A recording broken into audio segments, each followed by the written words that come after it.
Network 10 देख रहे हैं आप, आपके साथ मैं रूपांशी मिश्रा। बड़ी खबर से बुलेटिन की शुरुआत करेंगे। आपको बता दें कि उत्तर प्रदेश के सहारनपुर जनपद का ढाईकी गांव आज बदलाव और परंपरा के मेल का अद्भुत उदाहरण बन चुका है। फौजी परिवारों की गौरवशाली परंपरा, शिक्षा और समाज सेवा की मजबूत नींव ढाईकी ने दिखा दिया कि असली विकास सिर्फ शहरों में नहीं, गांवों की मिट्टी में पनपता है। योगी सरकार की योजनाएं यहां उम्मीद नहीं, हकीकत बन चुकी हैं। देखिए ये खास रिपोर्ट।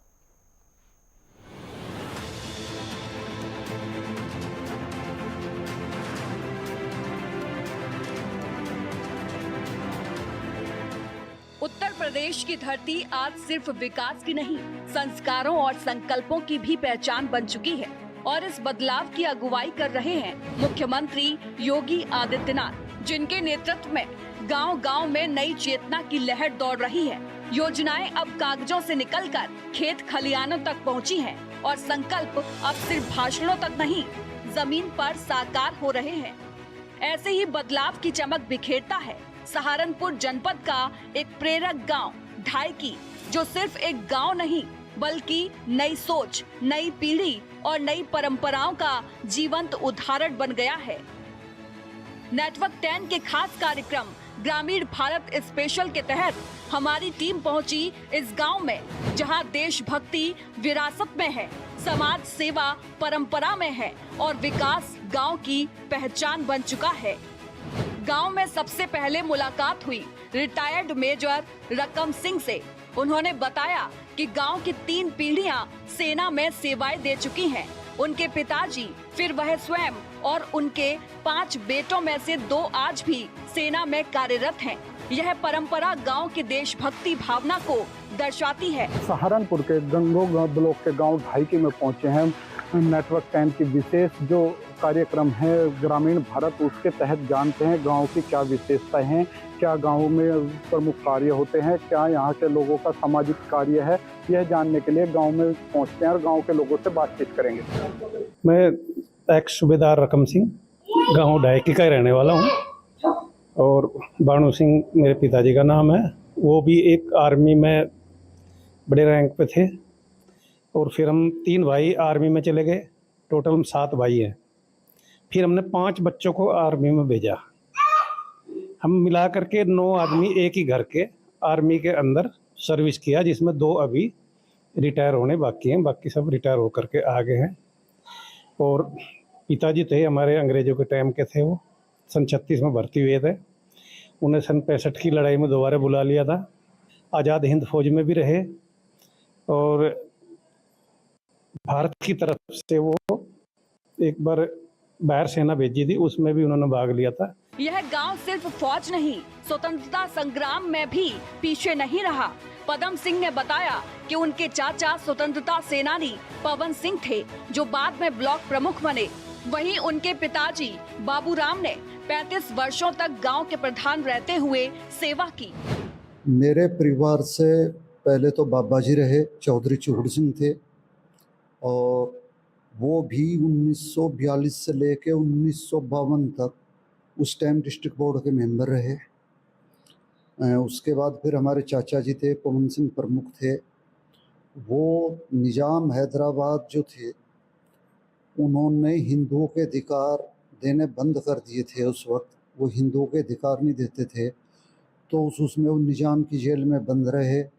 उसके बाद स्वतंत्रता का जो आंदोलन चला, सहयोग आंदोलन था, उसमें वो जेल गए और उनको तत्कालीन बाद में प्रधानमंत्री जो इंदिरा गांधी रही हैं और उत्तर प्रदेश के मुख्यमंत्री वो थे, क्या नाम, कमलापति त्रिपाठी, उन्होंने उनको प्रशस्ति पत्र दिया था। ताम्र पदक है जो अब भी घर पे रखा हुआ है। और मेरे पिताजी चौधरी बाबूराम थे, वो लगभग 35 वर्ष तक ढाईकी गांव के लगातार प्रधान रहे और 9 मई 80 में वो एक्सपायर हुए थे। उस टाइम तक गांव के प्रधान थे। सामाजिक परंपराएं और अनुशासन। गांव के रोशन कुमार ने बताया कि ढाईकी की खास बात यह है कि यहाँ मृत्यु भोज नहीं होता और शादी में गांव वासी खाना नहीं खाते, सिर्फ मेहमानों की सेवा करते हैं। इस परंपरा को अन्य गांव में भी अपनाने लगे हैं। यह गांव अनुशासन और सामाजिक सुधार का उदाहरण है। हमारे गांव की बहुत विशेषताएं हैं। हमारे गांव में स्वतंत्रता अंग्रेजी टाइम से भी स्वतंत्रता सेनानी यहाँ पे रहे हैं। चौधरी पवन सिंह, उनके पिताजी जो थे जिला परिषद के सदस्य 1932 में रहे। उनके पिताजी भी बहुत राजनीतिक के आदमी थे और बहुत अच्छे परिवार, अमीर परिवार से थे। और पवन सिंह स्वतंत्रता सेनानी रहे। उन दो भाई थे, बाबूराम जी प्रधान जी रहे 35 साल इस गांव के लगातार। और आज तक समाज सुधार के में उन लोगों का भी बहुत ज़बरदस्त योगदान रहा। जो हमारे गांव में लड़की की शादी में खाना खुआना बंद हुआ था, उन्हीं के टाइम की देन, उन्हीं के टाइम से बंद है। और मृत्यु भोज तो बहुत ही पहले से बंद है। और ये भी गांव में नए 3-4 काम और नए स्टार्ट हुए हैं। जैसा कि लड़की माता पूजन पावे थी, गांव के नौते चलते थे, वो बंद हुए। लड़की आओ, अपने घर से आओ, सीधे आओ, माता पूजन करके प्रसाद चढ़ाएगा चली जाओ। यहाँ कोई खाना खुआना नहीं रहा बिल्कुल भी। भेजले आवे थे, पहले बहुत बेइज्जती कर रहे थे इस गाँव में। उन्हें भी बुलाया करके यहाँ पे सब सर्व समाज ने बैठ के 500 रुपये उनकी फीस बांधी, इकट्ठा होकर बांधी गई। फिजूल खर्ची पर रोक लगी। पूर्व प्रधान रकम सिंह ने बताया कि गांव में 3 स्कूल हैं और शिक्षा के क्षेत्र में लगातार प्रगति हो रही है। गांव से लोक सेवा आयोग से लेकर विदेशों तक नौकरी पाने वाली प्रतिभाएं निकल रही हैं। मेरे गांव में पहले से ही प्रथा सब गांवों से अलग चली। बावनी के हिसाब में पहले तो जितने भी लड़कियों के ब्याह होते उनमें जाना आना बिल्कुल रहता। मेहमानों की सेवा करने थे, खाना बिल्कुल नहीं खाने थे, खाना अपने घर ही खाने थे। पुरानी तो यही है। उसके बाद फिर हमें जैसे भात नोतना में या माता धोकना में, उसमें खड़ा बंद कराया। गांव का आदमी खाना नहीं खानेगा, लड़कियों का खर्चा कम हो गया। एक जो हिजड़े हमें थे वहाँ 11-11 हज़ार रुपये ले, उनके 500 रुपये और अपना सहज में ले जाओ, ना गाना ना बजाना। हाँ, युवा जो थोड़ा नशे की ढब चल जाता है, इसे रोकने की कोशिश कर रहे, समझा रहे, बहुत कुछ कर रहे। और अगर ऐसा है उम्मीद लड़के मान भी रहे, कुछ बच भी रहे, कुछ थोड़े बहुत हैं उन्हें सुधारने की कोशिश कर। वहीं युवा समाज सेवी अक्षय चौधरी ने बताया कि उनके पिता सेवाराम चौधरी ने गांव में बिजली, पेयजल टंकी और इंटर कॉलेज जैसी बुनियादी सुविधाएं बहुत पहले ही शुरू करवाई थी। हमने भी काफी काम कराए। 2 बार जिला पंचायत का चुनाव लड़ा मैं खुद। हमारे पिताजी भी समाज सेवी थे, उन्होंने भी अपने टाइम में काम कराया, क्योंकि उनके टाइम में डॉक्टर सुशील विधायक रहे गंगो से 2002 में। उस टाइम में उन्होंने गांव में टंकी बनवाई बिजली की, गांव इलेक्ट्रीफाइड बिजली से कराया। उसके बाद वो भी समाज सेवा में आगे रहते थे, बहुत अनेक काम कराए। उसके बाद मैं जिला पंचायत भी लड़ा और फिर महिपाल सिंह विधायक रहे 2007 में, महिपाल माजरा, उनके द्वारा कराया गया हमारे पिताजी ने के प्रयासों से। और हमारे प्रयासों से स्कूल बनवाया गया गाँव में, इंटर कॉलेज बनवाया गया, मॉडल इंटर कॉलेज, वो हमारे गांव में है। और भी अनेक विकास कार्य कराए गए। और हम भी हमेशा प्रयास रहते हैं कि कुछ ना कुछ गांव में अच्छा हो और कार्य हो।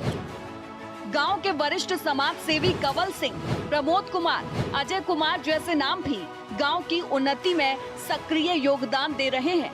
डॉक्टर सुशील विधायक थे 20-22 साल पहले, उन्होंने बिजली करवाई, सारा गांव इलेक्ट्रीफाइड उन्होंने करवाया था।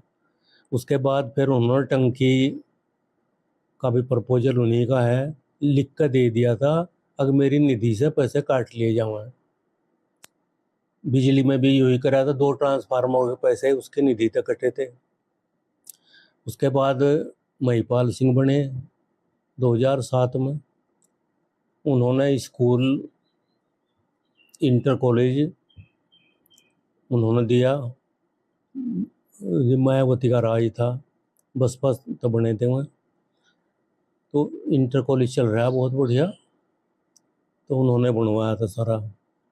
कार्य का तो हाल प्रस्ताव तो हो गए, कार्य भी शुरू नहीं हुए तक। पैमाइश होगी कई जगह की, बस सब है विधायक जी की देन, विधायक जी द्वारा हो रहा है जो मामला था जी। तो ये बताइए कितने लगभग विकास कार्य होंगे? विकास कार्यों की तो कहीं की तो मेरे गांव में ही है और गुआंढों में भी है बहुत। हम जनता के लिए सेवा करें तो जनता जितना कार्य मिला उतना ही होगा, जैसी बात नहीं है। आपके द्वारा किस तरह के विकास कार्य कराए जाएंगे? जैसे नाले, खड़ंजे और जी सीसी। और हमारे पिताजी बाबा जी भी अध्यापक ही रहे प्राइमरी स्कूल में, और बाबा जी रहे गोचर के वो इंटर कॉलेज रामपुर मनियार में, और भाई यूएसए में है। और शिक्षा का बहुत ही अच्छा हुआ है हमारे गांव में, बहुत अच्छी अच्छी पोस्टों पे है। मुझे अच्छा लगता है कि मैं जिस गांव से बिलोंग करता हूं, ढाईकी से, उस गांव में शिक्षा के क्षेत्र में और अलग अलग जो इंफ्रास्ट्रक्चर होने चाहिए गांव में, उसके लिए हम लोग पूरा सहयोग कर रहे हैं।